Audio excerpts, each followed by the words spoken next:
murder and wine. Des meurtres et du vin. L'abus d'alcool est dangereux pour la santé, à consommer avec modération. C'est qui, modération?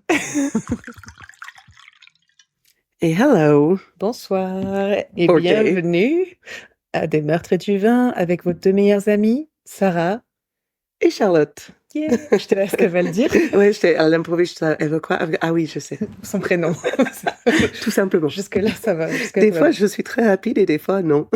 Écoute, on ne te demandera pas d'être rapide aujourd'hui parce que c'est moi qui vais raconter une histoire. Wouhou! Et ça tombe bien parce que je suis un peu enrhumée, j'ai un peu une perte de voix. Ouais, bah écoute, Et du coup, ça tombe bien que je suis qu'en écoute et pas en mode blablabla. actif.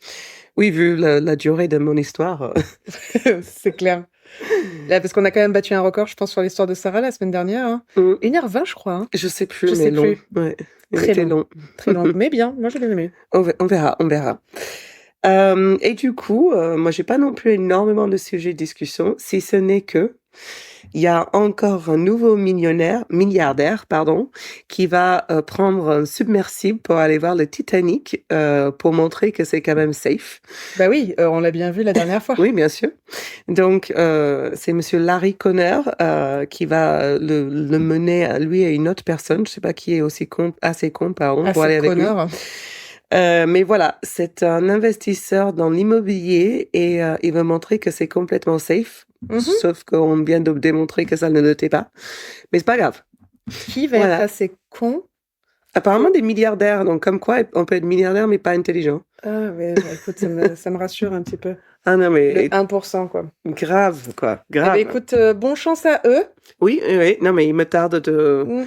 J'étais sur le qui-vive la dernière fois. Ouais, c'est donc, clair. Mais là, quand Monsieur Connard va descendre, il va absolument qu'on soit dessus, quoi. Ah non mais on va en discuter, ça c'est clair. Absolument. Ce qui me... Pardon, excuse-moi. Surtout que cet été, on veut sortir un concept d'épisode plus court, plus light, parce que l'été, les gens sont en vacances, etc. Donc, on veut pas trop vous lâcher, etc. Donc, on va faire les summer wine. Mhm. Donc, on pourra peut-être faire un Parler petit du suicide de Larry Connard. Larry Connard, Voilà. paix à ton âme, écoute. Ouais, la phrase, pour le répéter, c'est eat the rich, pas kill the rich. Mais bon, si vous voulez revenir à Marie-Antoinette, Yeah. on vous suit, hein. Pas de problème. Moi, il faut juste que j'aiguise ma petite hache, là, et puis après, on est bon. Ah là là, et deux de moins.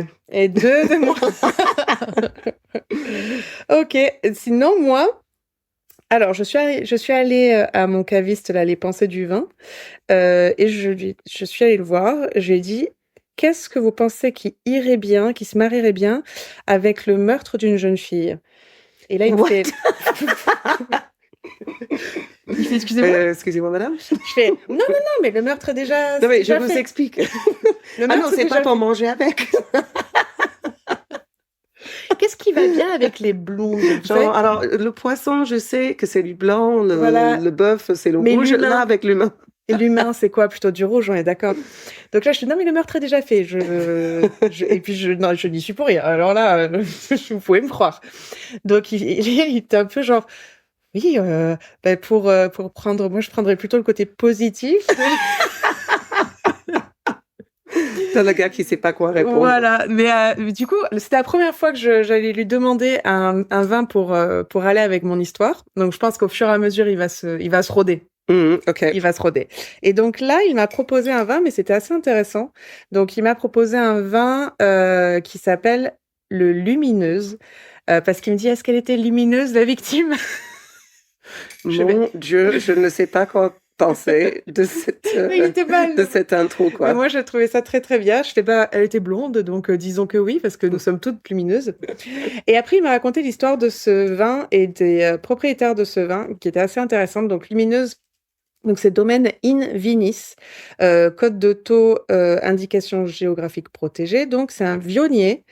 Et en fait, il est fait par Christophe Guirao, qui disait qu'il connaissait depuis 20 ans. C'est une personne qu'il connaît depuis 20 ans, qui travaillait pour des producteurs de vin, mais lui n'en avait pas.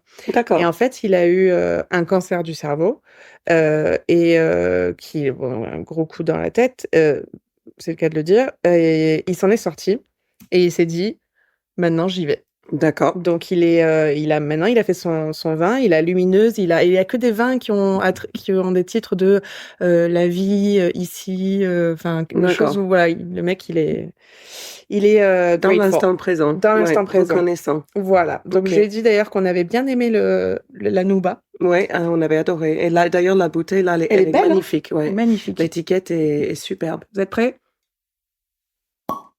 Hop, Nice. un glaçon. Mais ma muite. Voyons, c'est comme ça qu'on boit notre eau, vous voyez. C'est ça, il faut s'hydrater. Il faut s'hydrater, donc du coup, c'est... Les gens ne comprennent pas qu'on ne boit pas assez d'eau.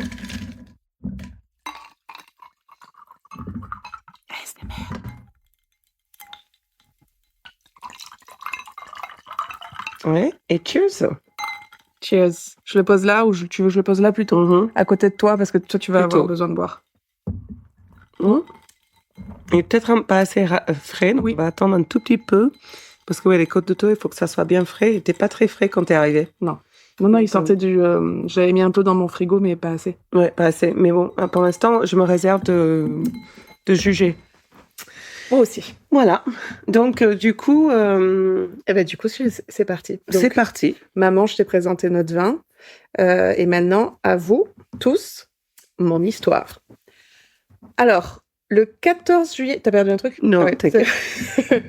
Le 14 juillet 1996, 40 collégiens anglais âgés de 11 à 15 ans, donc 35 filles et 5 garçons, accompagnés de 5 professeurs, une infirmière et un chauffeur de bus, partent en voyage scolaire en France. Donc, ils quittent la ville de Launceston en autocar en direction de la ville portuaire de Poole pour prendre le ferry pour Saint-Malo. Donc, on est vers là-bas, Normandie, tout ça. Donc, une fois arrivés à l'auberge de jeunesse de Plaine Fougère, située rue de Normandie, aujourd'hui fermée, le groupe commence à s'installer dans les chambres dortoirs de l'auberge pour y passer leur première nuit. Une certaine Caroline, qui était donc une adolescente du groupe, qui entre-temps s'est liée d'amitié avec Anne, Mélissa, Camilla et Jenny, demande au professeur et elle obtient le droit de s'installer dans la chambre de ces 4 filles, en fait, parce que les chambres étaient avec 2 lits superposés. D'accord. Pour 4 personnes. Donc, cette petite chambre d'environ 12 mètres carrés donc, est équipée donc, de 2 lits superposés. Et donc, il faut installer un matelas par terre, à même le sol, donc pour que puisse dormir Caroline. Donc, qui est Caroline? Caroline Dickinson, née le 7 octobre 1982 à Plymouth, vit avec sa mère et sa sœur Jenny, 11 ans, à Launceston, dans les Cornouailles, Mhm. au Royaume-Uni. God save the Queen. Kate, si tu nous entends. Caroline économise 90 pounds sur son argent de poche et demande à son père de payer le reste, donc 70 pounds. Comme elle apprend le français au collège, elle veut absolument partir sur ce voyage scolaire en France, en fait. Et c'est son premier voyage scolaire à l'étranger et aussi la première fois qu'elle part en vacances sans ses parents. Donc vous imaginez l'excitation de Caroline et la frayeur des parents. Oui. Voilà. Donc, la mère demande quand même aux 5 enseignants qui accompagnent le groupe de prêter une attention particulière à Caroline parce qu'en fait, elle a pas vraiment d'amis. Ok. Donc, elle a peur qu'elle soit toute seule. Mais les autres 4 ont accepté qu'elles soient dans leur chambre. Exactement. On démarre. Toi, t'es direct. C'est une histoire de jeune fille meurtrière. Cette chambre, donc juste à côté de l'escalier, porte le numéro 4. Et attends, elles ont quel âge? Entre 11 et 15 ans, je crois que j'ai dit. Ouais, mais non c'est pas gentil à cet âge-là, souvent. 11 et 15 ans, ouais, non, c'est clairement pas gentil. Pour des raisons de sécurité, pour éviter que les collégiens aient l'idée de fermer les portes des chambres à clé de l'intérieur, en fait, les enseignants décident de ne pas distribuer les clés des chambres que le gérant de l'auberge leur a données. Donc, Oui, mais ça veut dire qu'ils les enferment de l'extérieur ou qu'elles sont ouvertes, les portes? complètement ouvertes. Ah ouais, d'accord. Voilà. Le 17, et on est dans une auberge de jeunesse qui est censée ne pas fermer. Ben oui. Donc, le 17 juillet au matin, le groupe part visiter la ville voisine de Pontorson. L'après-midi, les enseignants décident d'emmener les collégiens à la plage, mais une douzaine de collégiens, dont Caroline, préfèrent rester à l'auberge. Caroline ira avec ses camarades de chambre se balader dans le centre-ville de Plaine Fougère, puis retourneront à l'auberge plus tard. Et en fait, ça a l'air pas intéressant ce genre de détails, mais en fait, je le dis parce qu'ils pensent que c'est en se baladant en ville et en ne suivant pas le groupe que des gens ont repéré Caroline. Oui, tout à fait. Voilà. Donc, le petit groupe retrouvera 2 jeunes Français âgés de 14 et 16 ans, Kurt et Tony, surnoms que les 5 adolescents de leur ont donné. À mon avis, ils s'appellent Antoine et Jean-Philippe.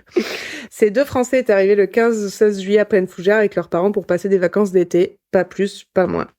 Donc là, les collégiens, ils ont leur temps libre, ils mangent, etc. Puis t'imagines très bien, c'est une sortie scolaire, elles sont complètement excitées, c'est leur premier jour, elles papotent dans leur chambre jusqu'à pas d'heure. Donc entre 22h et 23h, les jeunes collégiens, collégiennes montent dans leur dortoir, Caroline et ses 4 amis passent leur soirée à discuter, elles chantent, enfin voilà, tout ce qu'on faisait Voilà. quand on était adolescente. Tout à fait. Et puis, tu as une accompagnatrice, Jackie Thorpe, qui fait ça suffit maintenant, les voisins se sont plaints, dodo. Donc, Caroline s'installe sur le matelas posé par terre entre les 2 lits superposés et les adolescentes vont s'endormir vers à peu près 1h du matin. Donc, on est en été, les fenêtres donc restent ouvertes et encore une fois, la porte de l'auberge et les portes des chambres ne sont pas verrouillées.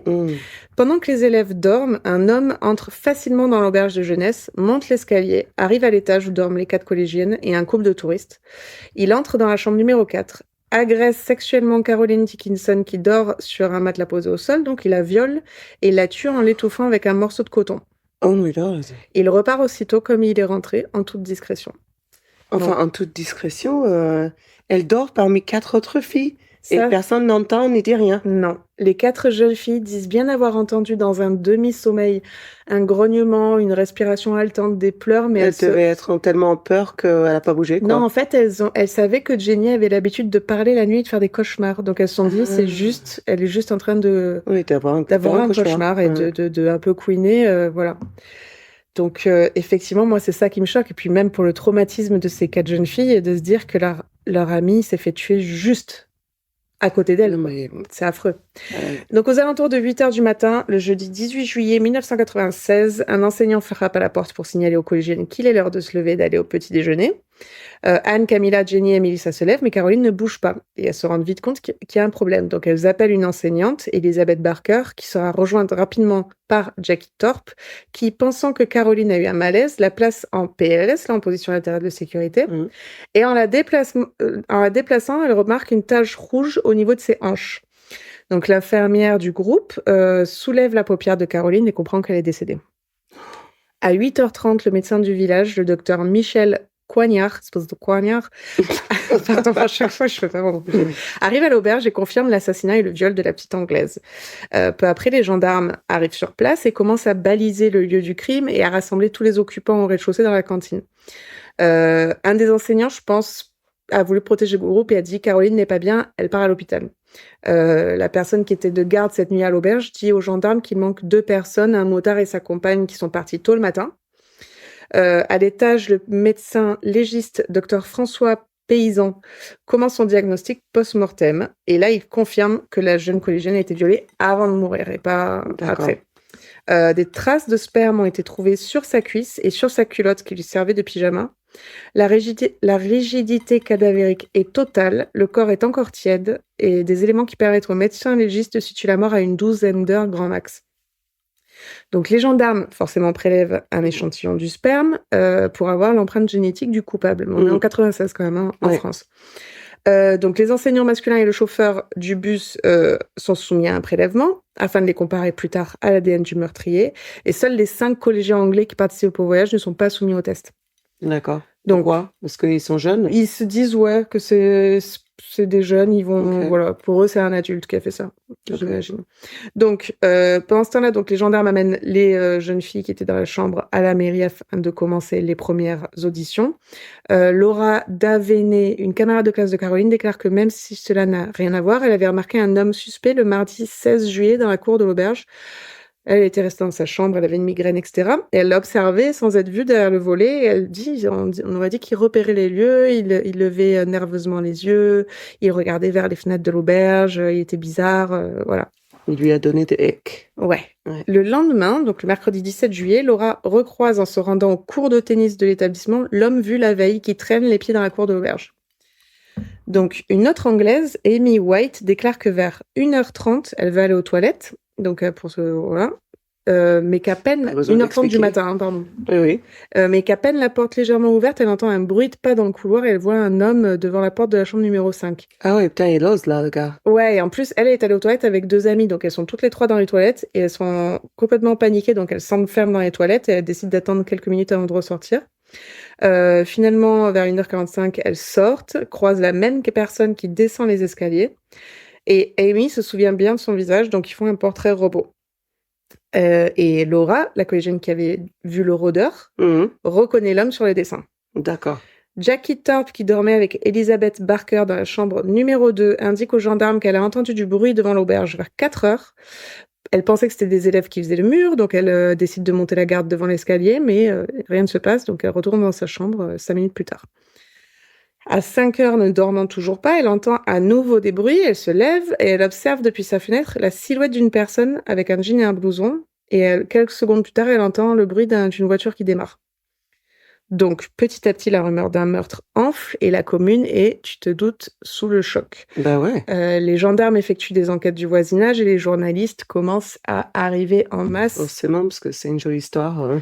au village. Et puis, c'est surtout une Anglaise en France. Oui, une adolescente, blanche, comme voilà. on dit à chaque fois. Exactement. Donc, vers 19h30, le corps de Caroline est emmené à l'Institut médico-légal du CHU de Rennes pour être autopsié. L'autopsie du corps, 1m63, 43 kg, montre que Caroline est décédée des suites d'un syndrome asphyxique brutal.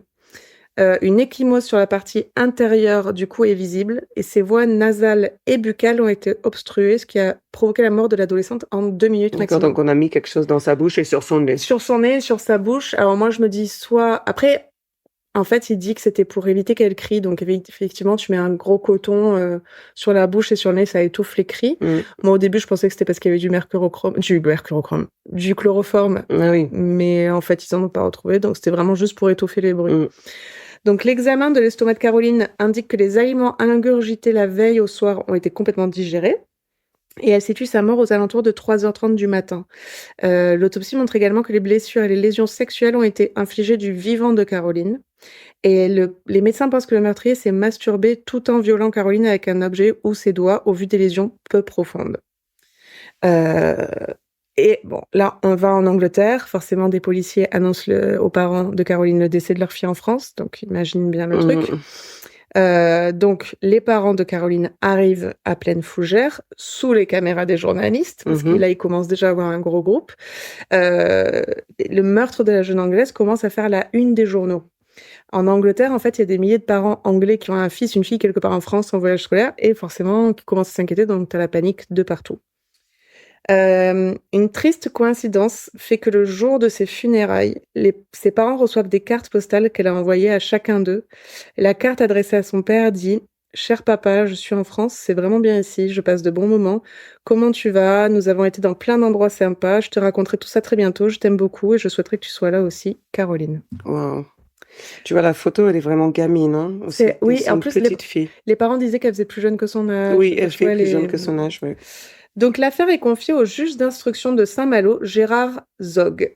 La partie civile, à savoir donc les parents de Caroline Dickinson, est représentée par maître Hervé Rousseau-Leboeuf.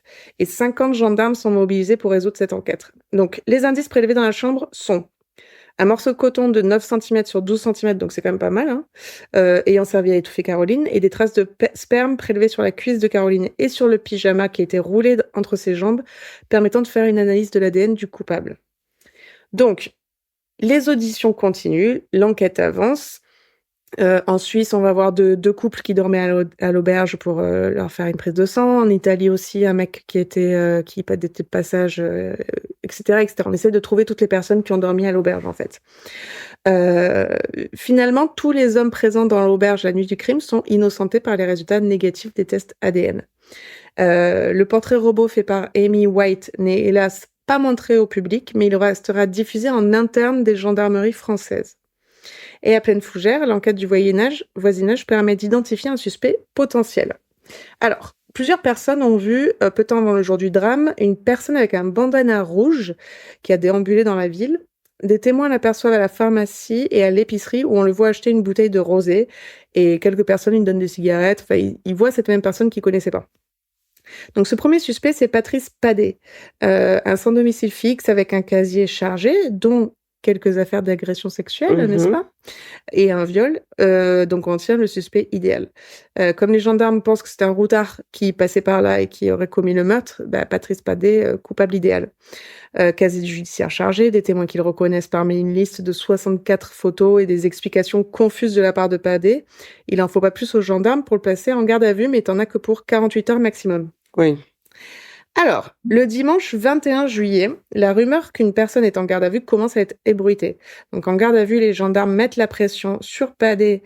En fait, ils savent qu'il est dépendant à l'alcool, donc ils le privent d'alcool et de ses médicaments. Ils refusent de suivre l'avis du médecin pour l'hospitaliser. Et Padet dira plus tard que les policiers n'ont pas hésité à le frapper pour lui faire sortir des confessions. Et au bout de 43 heures de garde à vue, le lundi 22 juillet 96, il finit par avouer le viol et le crime. Donc, au bureau du juge Zog, on lui fait relire ses aveux et il confirme. Donc, le soir même, Padet est mis en examen pour meurtre accompagné de viol et il est conduit à la prison de Pleumeur, à côté de Lorient. Donc, à son arrivée à la prison, forcément, les détenus savent que c'est lui qui a violé et tué la gamine, donc c'est très dangereux pour lui, quoi. Oui, donc on doit le mettre en cellule isolée, normalement. Voilà. Mais certains gendarmes, quand même, doutent de la véracité des propos tenus par Padet. Et en fait, ils voient qu'il y a certaines choses qui sont pas... Ça cloche. Ouais. Ouais. En fait, Padet indique que Caroline était magnifiquement blonde, alors qu'il faisait nuit et que les lumières étaient éteintes, tu voyais rien. Il dit aussi qu'il y avait 2 jeunes filles qui dormaient dans le même lit, alors que chacune dormait dans son lit. Il y a plein de petits trucs comme ça qui font... Des faux aveux, ouais. Certains gendarmes, donc, du coup, ont dit... Attendons les tests ADN, les résultats des tests ADN, et après, on dira qu'on a un suspect. Sauf que Zog, le 23 juillet, voulant faire calmer le public. Et puis pour dire, Regarde ce que j'ai fait, oui. Je l'ai eu. Oui. Donc, il est accompagné de gendarmes et il donne une conférence de presse dans la bibliothèque du palais de justice pour indiquer que le meurtrier est arrêté, en précisant juste qu'une analyse ADN est en cours, mais devrait corroborer les aveux dans les prochains jours. Tout le monde félicite Zog, you're the best, magnifique. Il faut vraiment avoir un ego surdimensionné de ne pas vouloir attendre le très peu de temps qu'il faut pour avoir l'ADN, pour être sûr que tu sais, you don't have pie on your face. Je ne sais pas comment tu dis en français, mais... Tu n'as pas de tarte dans la fête? Voilà, la tarte dans ta gueule, qu'au moins tu dis pas n'importe quoi à la télé. N'importe quoi. Voilà, non. Du coup, le 28 juillet, Padet écrit au juge Zog pour dire, je reviens sur mes aveux, en fait, je suis pas le coupable. En fait, c'est comme beaucoup de mecs innocents. Toxicomanes ou bourrés. Ou qu'au bout de 43 heures de coups et de dis-moi la vérité, ils disent, ok, d'accord. Okay. Oui. Attendez, je m'hydrate. Oh. C'est mieux un peu plus frais. Hein. Oui, les codes de taux, toujours. Ouais. Une semaine plus tard, donc le 6 août 96, la contre-expertise confirme le résultat de la première expertise d'ADN retrouvée sur le corps de Caroline et Padet ne correspond pas. Quel choc! Donc le juge Zog reconnaît son erreur et le coup de massue, entre guillemets, devant les faits accomplis que Padet n'est pas le coupable. Donc le 7 août 96, le juge vient en personne... ça a dû lui prendre de faire ça, à la prison devant les journalistes pour libérer Patrice Padet, qui passe sa nuit à la gendarmerie de Pluvigné. En fait, là, Zog, pour s'excuser, dit « Ok, c'est peut-être pas le violeur, c'est peut-être pas son père, mais c'est peut-être lui qui l'a tué. » Pour un peu... Ah oui, d'accord, quel connard, quoi. Tu vois? Non, je vais te vous voyez maintenant. Donc voilà, donc on en est là. Donc, lorsque la nouvelle de l'innocence de Patrice Padet tombe, c'est le choc en France et en Angleterre. Donc, la presse britannique et notamment ces fameux tabloïds qui ont tué Diana R.I.P. Commencent à décrier la justice française et à se déchaîner sur elle. En fait, la presse britannique indique qu'au Royaume-Uni, les tests ADN sont courants, que la justice française est en retard dans ce domaine. Et le père de Caroline dira aussi que la justice française ne met pas tout en œuvre pour retrouver le meurtrier de sa fille. Donc là, le gouvernement britannique et la presse font remarquer que beaucoup d'affaires de meurtre de citoyens anglais en France n'ont jamais été résolues comme celle-ci. Et apparemment, t'as que 2 affaires élucidées sur 23 à ce moment-là, ce qui est très très peu. Oui. Et ils mettent aussi en avant qu'il y avait une affaire similaire en Angleterre pour une certaine Céline Fijard, donc une Française tuée en Angleterre un peu dans les mêmes circonstances. Et ils ont tout fait pour retrouver le meurtrier et le violeur. Et effectivement, ils ont été très très bons, ils l'ont retrouvé très rapidement, quoi. Donc à pleine fougère, les habitants ne sont pas tranquilles, on se doute bien. Tout le monde pense que si c'est pas Padet, c'est peut-être quelqu'un du village. Hein. Le 11 octobre 96, donc ça, là, les Oui. mois commencent à défiler. Hein. Le père de Caroline à tes souhaits. Le père de Merci. Caroline, accompagné du député européen britannique Robin Teverson et de son avocat, lance un appel aux journaux. Et pour lui, les tests effectués en fait à la demande sont une perte de temps qui profite à l'assassin. Et il dit, vous devriez faire un prélèvement à grande échelle, déjà sur tous les hommes de pleine fougère. Oui. Il a En complètement raison. 96, c'était une sacrée opération. quand C'est même. ça. Sauf que c'est vrai Mhm. qu'en Angleterre, à cette époque-là, ils le faisaient déjà. Ah oui, d'accord, Ouais. ok. Mais en France, c'est vrai qu'on était assez en retard. Et en plus, il y avait les mœurs des gens qui voulaient vraiment pas donner ça au gouvernement. Il y a une protection de liberté. Tu peux Voilà. pas juste faire ça comme tu veux selon les lois C'est du ça. pays, quoi. Tu peux pas demander, enfin exiger ça. Oui, voilà. Tu peux demander C'est au bon si les vouloir. gens le veulent et puis voilà. Voilà. Donc, fin octobre, John Dickinson et son ex-épouse décident de se constituer partie civile dans l'affaire afin d'avoir accès au dossier. Durant le mois de novembre, les gendarmes perdent la confiance des parents de Caroline et sa mère demande au juge Zog de dessaisir les gendarmes pour les remplacer par la police judiciaire. D'accord. Donc là, ils essaient vraiment d'avoir tous les trucs pour eux, quoi. Donc en mars 97, John Dickinson effectue son 3e voyage en France avec des journalistes de la BBC et demande à nouveau pourquoi des tests sur la population masculine de pleine fougère ne sont pas effectués. Et le juge Zog refuse, tout simplement parce qu'il dit que ce sera trop coûteux. Alors à l'époque, un test ADN coûte entre 2000 et 4000 francs, donc entre 300 et 600 euros. Oui, mais pour un petit, j'imagine que c'est Pleine un Fougère, petit c'est un village. petit village, pas- c'est énorme. Bah, bien sûr. Après, on peut demander nationalement si on veut aider ou autre chose, mais C'est ça. ils disposent peut-être pas des moyens de prélever, je sais pas, 6000 personnes, je connais pas la population, mais bon. Donc, en juin 97, le père de Caroline, soutenu par le Bureau des Affaires étrangères et du Commonwealth, en appelle au président de la République française de l'époque, Chichi, Mhm. Jacques Chirac, pour faire changer les choses. Il dit « J'ai plus confiance dans le patron de l'enquête, il me faudrait un regard neuf, de nouvelles méthodes. » Donc, c'est pour ça que le 14 août, le juge Renaud van Ruymbeek Ah non, plus tard quand même. ouais, Ok.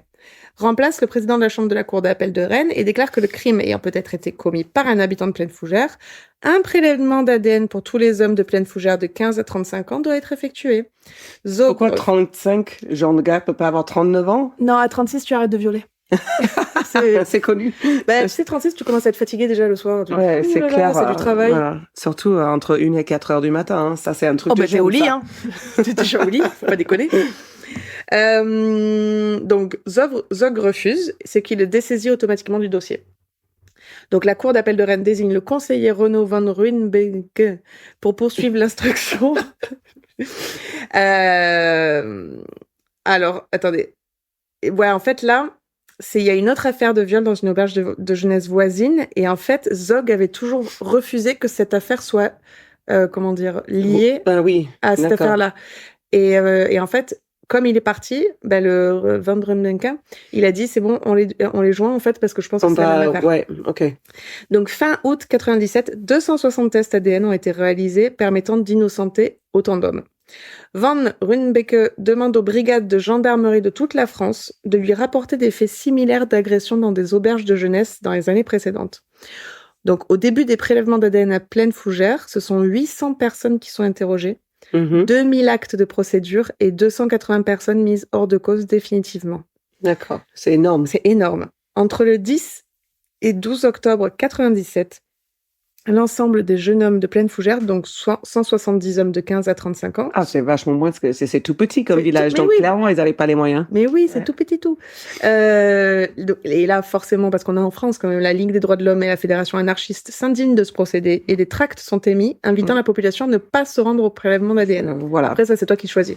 Mais il y a plein de personnes innocentes qui veulent pas donner Qui leur veulent pas. ADN pour toutes plein Bien de sûr. bonnes raisons. Hein. Exactement. Ils ont raison. Mais c'est ce qui s'est passé aussi pour Guy Georges. Mais c'est ça qui est... Mais ça, Guy Georges, j'en parlerai.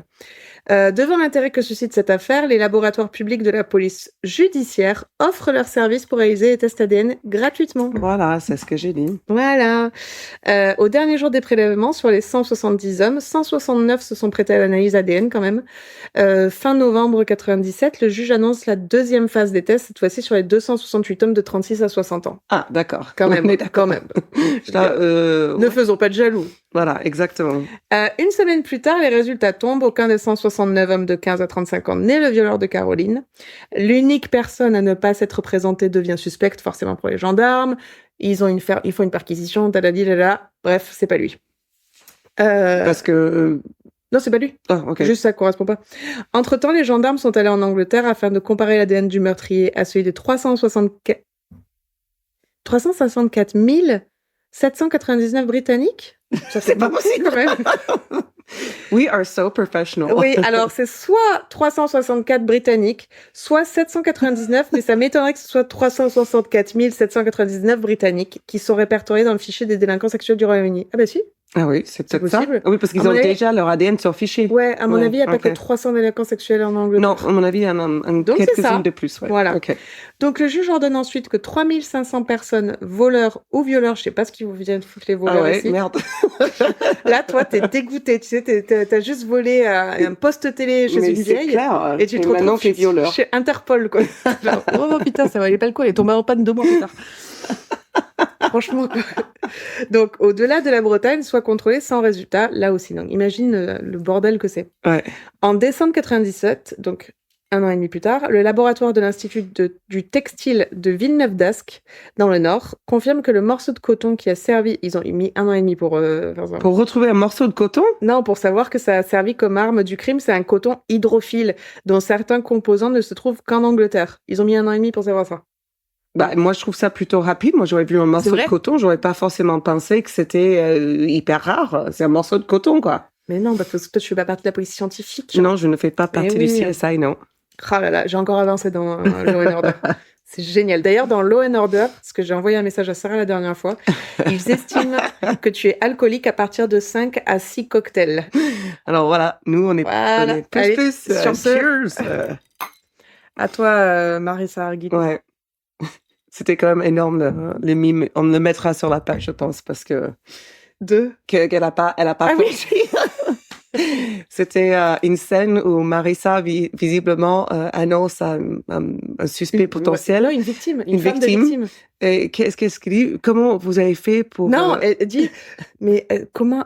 Est-ce que votre mari avait des ennemis pour qu'il se soit retrouvé sodomisé par une banane? Alors moi, j'ai plein de questions sur comment tu réalises ça, parce qu'une banane bien pas mûre, hein, une banane verte. Il faut qu'elle soit verte, ouais. C'est pas une banane mûre, c'est pas une Puis banane avec avec laquelle la tu fais la peau. banana bread. Hein. Ah non, c'est clair. Puis avec la peau. Faut que ce soit fait avec la peau, tu sais, et puis tu rentres le truc. On voulait Ouais, vachement pardon, de détails. excusez-moi. Parce que moi, j'aime bien quand tu vois, on explique les choses. Ah mon Dieu. Ok, donc ce coton, hop, fabriqué en Angleterre. Il obtient, grâce au témoignage des jeunes filles anglaises, le portrait robot d'un homme ayant été repéré à plusieurs reprises près de l'auberge. Les enquêteurs font également le rapprochement avec une tentative de viol commise quelques heures auparavant, donc dans cette auberge de jeunesse de Saint-Lunaire, à une 50aine de kilomètres de Plaine Fougère. Donc de là, va sortir un profil d'une personne attirée par les jeunes filles, shocker, Oui, dormant dans des auberges et agissant la nuit. Jusque-là, j'aurais pu le dire. oui. En janvier 1998, le juge Van Ruymbeke découvre que le témoignage d'un des accompagnateurs du groupe des collégiens, en fait, qui s'était confié à la directrice de l'école, et en fait, comme il n'avait pas dit de suite, il n'avait pas pensé de suite à ce truc, il n'avait pas osé revenir à la police. Genre, je me souvenais pas, j'avais vu ça, et du coup, j'ai oublié de le Ah, dire, d'accord, tu vois. ok. Donc cet accompagnateur, Nicolas Ward, 26 ans, professeur des sciences, avait aperçu un homme vers minuit 15 dans le couloir menant au second étage de l'auberge. Ok. Les détails du visage qu'il décrit correspondent à celui qu'avait fait cet élève, donc Laura Davy, au lendemain du meurtre de Caroline. Donc le même gars que tout le monde a vu depuis le début. En Ok. fait, il n'était pas si discret que ça, parce Non, qu'il y a 12 clairement. personnes qui l'ont vu. Les enquêteurs partent en Angleterre pour demander à Ward de refaire un portrait du suspect, et ensuite les gendarmes iront à Manchester pour le montrer à Kate Wrigley, la jeune fille agressée à Saint-Lunaire, et elle reconnaît immédiatement le visage. Donc les enquêteurs commencent à retracer le trajet du meurtrier la nuit du crime. Alors, la nuit du crime, qu'est-ce qui s'est passé? Donc le 15 juillet 1996, l'homme serait venu à l'auberge de Plaine Fougère pour repérer les lieux d'abord. Le soir du 17 juillet, il serait entré une première fois dans l'auberge, mais vers minuit 15, il croise Nicolas Ward et les 3 filles qui voulaient aller aux toilettes. Oui. Devant tout ce monde encore éveillé, il se dit « c'est pas le moment » et il s'en va vers Saint-Lunaire à 45 minutes en voiture. Dans l'auberge de Saint-Lunaire, il commence à agresser Kate.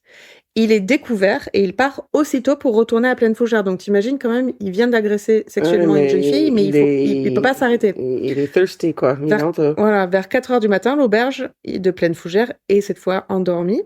Mais l'accompagnatrice Jackie Thorpe l'entend marcher sur les graviers dans la cour.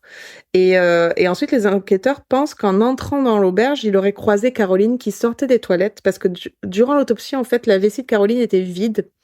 Et apparemment, il faut entre 15 et 45 minutes avant que l'appareil urinaire ne recommence à fonctionner. D'accord. Après, j'imagine qu'ils ont dû voir qu'elle n'avait pas pissé sur le matelas parce qu'en général, quand tu meurs, tu te vides. OK. Donc, je pense que ils ont cette hypothèse parce qu'il n'y avait pas d'urine sur le matelas. OK. Donc, le mercredi 11 février 98, le portrait robot fait par Nicolas Ward est apposé dans toutes les gendarmeries françaises. Et le 13 février, il paraît dans les journaux télévisés français. Donc, si on veut parler de Saint-Lunaire, en fait, donc c'est dans une auberge de jeunesse, c'est près de Saint-Malo. Un individu rentre par une porte laissée ouverte à l'arrière du bâtiment. Il y a un groupe de collégiens venus de Manchester. Dans une chambre où dorment, il y a 4 collégiennes anglaises. Jenna et Gemma dorment dans le lit superposé. Et dans l'autre dorment Zoé et Kate, 13 ans. Et durant la nuit, Jenna entend du bruit, réveille Gemma, elles allument la petite lampe et elles aperçoivent un homme sur Kate. Elle crie et il repart et Kate, en fait, elle était à demi asphyxiée déjà. Ah ouais. Donc en fait... C'est fou quand même quand on y pense à la manque de sécurité et on envoie nos enfants là-dedans parce que c'était cheap. Oui, c'est ça. Et ça arrive encore partout dans le monde. Ouais. C'est complètement non sécurisé avec plein de jeunes qui se font la gueule ou qui sont pas très matures, manque de responsabilité. Et juste tu croises les doigts que ton enfant revienne. Mais je pense même pas qu'on y pensait. Enfin voilà. Non, je pense pas. On s'inquiétait plus d'autres choses que ça. Hein. Ouais, peut-être. C'est fou. Mais c'est affreux, quoi. Donc, le matin du 18 juillet 96, où à Pleine Fougère, on découvrait le corps de Caroline sans vie à Saint-Lunaire. C'était la dernière nuit du voyage scolaire de Saint-Lunaire. Tu vois ce que je veux dire? En fait, ils découvrent Caroline à Pleine Fougère et à Saint-Lunaire, en fait, le groupe repartait en Angleterre. Oui, ok. Ah, d'accord. Donc, c'est pour ça que le rapprochement s'est pas fait ou à cause de Zog Parce qu'ils n'ont pas parlé à la police française, en fait. Parce que dans le groupe, ils pensaient que c'était peut-être un professeur. Ils n'avaient pas encore parlé de Caroline. Donc, ils sont repartis à Manchester. Ce qui est affreux parce que, du coup, cette gamine, ils l'ont laissée complètement toute seule, quoi. Bah, ouais. C'est affreux. Maintenant, parlons de l'affaire de Saint-Brieuc. Donc, à Saint-Brieuc, où il y a un très bon festival d'ailleurs, un groupe de collégiens venus de Padstow, dans les Cornouailles, a également subi l'intrusion d'un inconnu dans la nuit du 11 et 12... Mais il n'aime plus les Anglais, lui. C'est un truc de fou. Parce qu'en fait, les Anglais, ils vont beaucoup dans cette zone-là aussi, parce que c'est pas loin, il y a pas mal de sites touristiques, t'as le Mont-Saint-Michel, tout ça, tout ça. Okay. Donc, il y en a pas mal. Vers 4 heures, 2 adultes entendent plusieurs portes s'ouvrir et se fermer, se lèvent et aperçoivent un homme d'1m80, la trentaine, de type méditerranéen. Et un ancien policier qui dort dans l'établissement se lève et aperçoit un homme partir à vive allure dans un véhicule de type camionnette blanche. Et une fillette qui dormait dans cette auberge dira que cette nuit, elle a aperçu un homme au-dessus d'elle, mais elle savait pas si c'était la vérité ou un cauchemar. Ah ouais. Affaire de Saint-Malo. Pareil, il y a un festival là-bas, je crois. 16 juillet 96, donc les mêmes périodes de Caroline. Oui. 13 collégiens anglais, 3 accompagnateurs, une jeune fille, Claire c'est pas celle que je fais, c'est pas Claire Dickinson? Je sais pas, peut-être qu'il y a une autre Dickinson, c'est pas méconnu comme nom de nom anglais. Enfin, attendez, parce que du coup, j'ai perdu mon truc. Affaire de Saint-Malo, affaire de Saint-Brieuc, je suis où? Ah, je suis loin quand même. Hein. J'en sais rien, je connais pas l'histoire. Je sais pas, c'est bizarre, j'ai l'impression... Non, c'est peut-être pas Claire Dickinson, parce que... Ah non, c'est Caroline. Ben oui, c'est ce que je disais, c'est Claire Dixon, Claire Dixon. Caroline Dickinson, Claire Dixon. Aussi, merde, putain. Donc, Claire Dixon se réveille à cause d'une personne qui se trouve au pied de son lit, elle crie, elle le fait fuir. Et quelques semaines plus tard, dans la même auberge, dans la nuit du 9 au 10 août 96, un individu entre dans la chambre de 2 Allemands et caresse leurs jambes. T'imagines, quand t'as 13 ans, mais quelle horreur. Non, mais même maintenant, hein. Ah oui, Bon, même oui, maintenant. quand t'as 13 ans, mais même maintenant, moi, je me réveille, un mec qui me caresse les jambes ou se tient sur mon lit, Que tu connais pas? Oh mon Dieu. je hurle. Ah ben, moi, je hurle, je kick, je sais pas. Donc, durant un voyage à Manchester, donc les enquêteurs et des portraitistes de la SRPJ de Rennes rencontrent des témoins de Saint-Lunaire et en profitent pour rencontrer un profiler de Scotland Yard. Donc là, il fait un peu son... Visiblement, les Français avaient quand même besoin de pas mal d'aide des Anglais. Hein. Et on est d'accord, Ouais. énormément. Genre, sinon, vous pensez nous que c'est... prêter un... Ouais. Alors, on n'a pas d'appareil pour relever les empreintes. Vous avez ça parce que vous avez du scotch? Putain, les mauvais voisins, quoi. Les voisins qui ont toujours besoin de farine, de sel. De sucre, un truc comme ça, ils ont c'est rien, bon. en fait. Putain. Donc là, il faut un profiler fait un profil du tueur, en fait. C'était l'iPad, pardon. Il y Ok. a tout qui sonne ici. À la demande du juge Renaud Van Rubenken, le psychologue de l'hôpital psychiatrique de Cadillac et criminologue Jean-Pierre Bouchard est également régulièrement consulté pour donner son avis sur l'affaire. Donc là, en fait, c'est lui qui va dire, effectivement, c'est le même violeur dans toutes ces auberges de Ouais. jeunesse. Bah, clairement, le MO est identique, le lieu, etc. Bien sûr. OK. Donc, après plusieurs auditions en Angleterre, dans l'ouest de la France et en Bretagne, le juge Renaud Van Rubenken dresse une liste de coupables de viol sur le même mode opératoire. Et là, tu as 223 personnes qui sortent. Parce que forcément, il y a des dégueulasses de partout. Après des interrogatoires et analyses, il ne reste plus que 95 personnes dont le profil est compatible avec le meurtrier. Donc les interrogatoires continuent. Les gendarmes auditionnent en fait des migrants, des saisonniers, en fait des gens qui passent par là, quoi. Donc après avoir épluché des centaines de rapports sur différentes agressions survenues en France durant ces dernières années et réalisé des tests ADN sur les différents suspects, le juge va se retrouver avec une liste de suspects parmi lesquels figure Francisco Arce Montes. Une affaire qui s'est passée en juillet 94 va l'interpeller, l'affaire de la Croix en Touraine. Quelle est cette affaire, tu me diras? Je te dirai, je vais te dire ça. Le 17 juillet 94, au soir, au château de la Croix en Touraine, où sont hébergées des jeunes Irlandaises Ouais, bah, hein. venues de Limerick, un homme s'introduit dans une chambre de l'auberge. Une Irlandaise, alors là tu vas me dire, son nom est pas du tout irlandais, mais c'est comme ça, Valérie Jacques, se réveille et aperçoit un homme assis sur son lit qui l'appelle par son nom et lui demande si elle peut le suivre pour l'aider à réparer sa voiture en plein milieu de la nuit.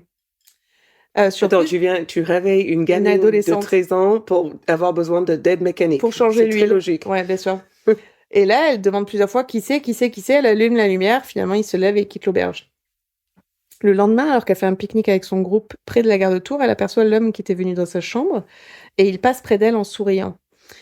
Elle met au courant le directeur de l'établissement. Il porte plainte le lendemain à la gendarmerie de Bléré. Et les gendarmes, en étudiant cette plainte, remarquent que 2 autres incidents ayant été signalés l'an dernier au même endroit. Donc, les gendarmes interpellent l'individu qui avait essayé de rentrer dans l'auberge. En garde à vue, il explique « Mais j'ai rien fait de mal, je vis à Londres, je travaille comme serveur dans un hôtel, je cherche juste un lit pour dormir, bla bla bla bla. » Et les gendarmes trouvent sur lui une carte d'abonnement à des auberges de jeunesse du monde entier. Et la fouille de son véhicule ne donne rien. Les gendarmes ne trouvent aucune raison de le garder ou de le mettre en examen. Après 8 heures de garde à vue, ils le relâchent. Ils ne prennent ni ses empreintes, ni sa photo. Oh my God. Ouais, bande de cons, hein. Il faut vraiment embaucher les Anglais, là. En même temps, les Anglais leur ont pas dit ce qu'il fallait faire. Putain, c'est comme être marié, quoi, avec quelqu'un. Tu es là, non, mais si je dois te C'était faire logique, toute l'instruction. putain. Et ils prennent quand même son nom. Ah, bravo. Mais est-ce qu'il me demande même une pièce d'identité ou il peut dire ce qu'il veut? Écoute, je ne sais pas. Mais peut-être qu'il a été juste honnête. Francisco Arce Montes. Donc, le juge demande en mars 98 à la police londonienne d'aller voir à l'adresse où Arce Montes dit habiter, mais la police arrive trop tard, forcément. Il a déjà quitté l'appartement. Mais malgré tout ça, en fait, l'enquête piétine, parce qu'on se rendra compte par la suite qu'Arce Montes voyageait énormément, donc il était très difficile à cerner et à attraper. Donc là, on est en 2001. Ah ouais. Il ne reste plus que 6 gendarmes sur l'affaire Caroline. Ben, forcément. Ça fait quoi, 6 ans? 5 ans? Ben ouais, hein. Vers la fin mars 2001, une journaliste française, Edith Coron, correspondante au Sunday Times à Paris, va téléphoner au juge pour l'interviewer donc sur cette affaire en cours. Le juge lui dit qu'il dispose d'une liste de 48 noms. Et quand la journaliste lui demande s'il a un nom en particulier dans cette affaire, le juge lui donne le nom d'Arcé Montez. Le 1er avril 2001, le journal du Sunday Times où a été publiée l'interview du juge et où le nom d'Arcé Montez apparaît sera en vente. Le mardi, et c'est là où c'est incroyable parce que tout ça, en fait, c'est tout dû au hasard. Beaucoup d'affaires, moi je suis fascinée par les affaires qui se résolvent par le hasard. Le mardi 3 avril 2001, Tommy Ondko, un agent de l'immigration américaine à l'aéroport de Détroit dans le Michigan, donc récupère sur le comptoir de la compagnie anglaise un journal laissé par là. Il tombe sur l'article, donc il tombe sur le New York Times et il tombe sur l'article qui traite de l'affaire de Caroline. Il avait entendu parler de cette affaire, mais voilà, pas plus. Et par conscience professionnelle, il se dit, bah écoute, je vais voir quoi. Il tape au hasard sur son ordinateur le nom de Francisco Arce Montez, qui est, selon le Sunday Times, le principal suspect du meurtre, pour voir s'il est entré sur le sol américain, en fait. Et il s'aperçoit effectivement qu'un certain Francisco Arce Montez est actuellement retenu en Floride. Donc Tommy Ondko téléphone à Interpol basé à Lyon et également au consul de Grande-Bretagne en Bretagne. Le 4 avril 2001, le tout nouveau juge d'instruction reçoit un coup de téléphone de la part de Tommy Ondko qui informe de sa découverte et le juge en avertit aussitôt les parents de Caroline Dickinson. Ok. Dans la matinée du 8 avril 2001, Tommy Ondko consulte les fichiers et s'aperçoit qu'Arce Montez est toujours incarcéré à Miami, en attente d'être jugé pour attentat à la pudeur. Arce Montez a donné un faux nom au personnel américain de l'immigration qui le maintient en détention depuis son arrestation le 13 mars pour s'être introduit 2 jours plus tôt dans la chambre d'une cliente d'un motel, avant de se masturber au-dessus d'elle. Donc ça correspond très bien. Très bien. Les autorités américaines prélèvent l'ADN de Francisco et au même moment, une copie de l'ADN provenant du sperme prélevé sur le corps de Caroline est envoyée à Miami. Une équipe d'enquêteurs français part également à Miami pour recueillir plus de données génétiques d'Arce Montez. Et là, c'est intéressant parce que la justice américaine, du coup, est tenue au courant et elle va aider la justice française parce qu'elle va libérer sous caution Arce Montez, mais sous un montant genre très très bas. Donc, il paye, il sort du tribunal et à la sortie, il y a le FBI qui l'attend. Très bien. Mandat d'arrêt international, hop, direction la France, vous ne repassez pas par la case départ, vous ne touchez pas 10 000 francs. C'est $200 en Monopoly américain, mais... Non, c'était pas 10 000 francs, non? Je sais pas, mais les francs, ça valait moins, donc ça a du sens. Ça. Arce Montez déclara qu'il a dérapé, mais qu'il ne voulait pas tuer Caroline, juste l'empêcher de crier. La date du procès est fixée au 7 juin 2004. Cette affaire aura mobilisé près de 3500 tests ADN et 7500 interrogatoires. Et ce sera l'affaire avec les premiers tests ADN de masse en France. Donc le procès devait durer 5 jours, il en dure finalement 6. Les débats sont traduits en 3 langues, français, anglais et espagnol. Les experts psychiatriques décriront Francisco Arce Montez comme pervers, souffrant de troubles de la personnalité, un égocentrique, immature, manipulateur et mythomane, mais responsable pénalement de ses actes. Il est condamné le 14 juin 2004 pour assassinat d'un mineur de 15 ans avec la circonstance aggravante de viol à 30 ans de prison, dont une peine de sûreté de 15 ans. Et j'ai regardé dans l'actualité... 30 ans avec 15 ans de sûreté? Ouais. Mais ça veut dire qu'il peut presque être sorti, là? Oui.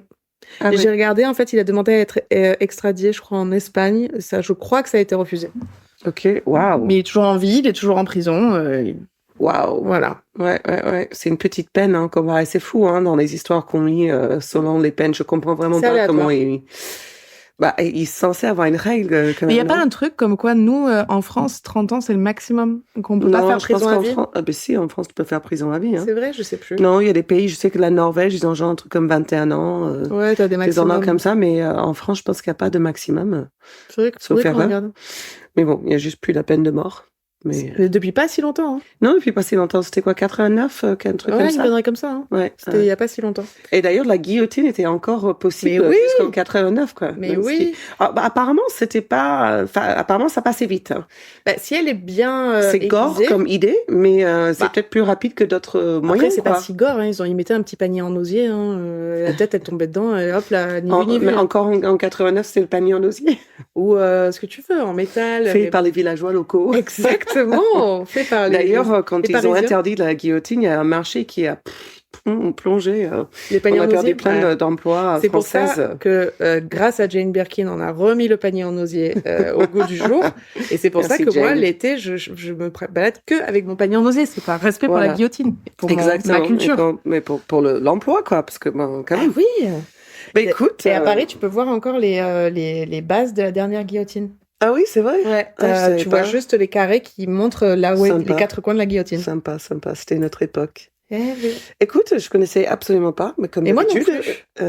je n'ai jamais entendu, mais pas un bruit de cette Moi non histoire. plus. Je la connaissais pas. Donc, ça sera intéressant d'avoir les photos de la pauvre petite Caroline. Voilà.